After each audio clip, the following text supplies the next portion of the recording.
பண்ணுறதுன்னு பார்க்கலாம். வாழைக்காய் கழுவிட்டு துணியில் துடைச்சிட்டு அதை ரவுண்டாக கட் பண்ணி எடுத்து வச்சுக்கணும்.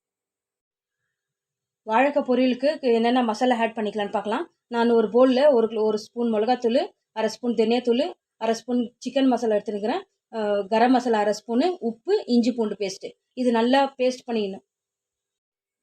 வாழைக்காய் பேஸ்ட் ரெடி ஆகிட்டுக்குது. இப்போ அதை எடுத்து பூசி வச்சுக்கலாம்.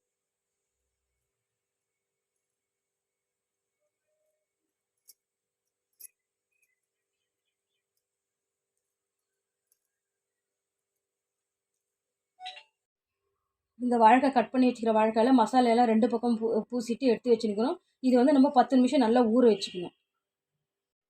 10 நிமிஷம் ஆயிடுச்சு. இப்போ எடுத்துன்னு போய் இதை ஃப்ரை பண்ணிக்கலாம். நம்ம இப்போ வாழைக்காய் ஃப்ரை பண்ண வேண்டிட்டு எண்ணெய் ஊற்றிக்கலாம்.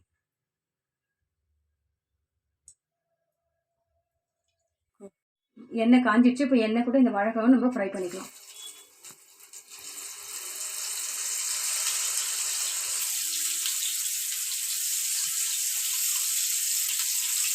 இப்போ வாழைக்காய் டீப் ஃப்ரை பண்ணி வச்சுருக்கிறோம். எல்லாரும் வாழைக்காய் பொரியல் தான் பண்ணுவாங்க. ஆனால் நான் இது ஃப்ரை பண்ணி வச்சுருக்கிறேன். நீங்கள் வீட்டில் ஒரு தடவை ட்ரை பண்ணி பார்த்துட்டு உங்களுக்கு டேஸ்ட்டாக இருந்தால் லைக் பண்ணுங்கள், ஷேர் பண்ணுங்கள்.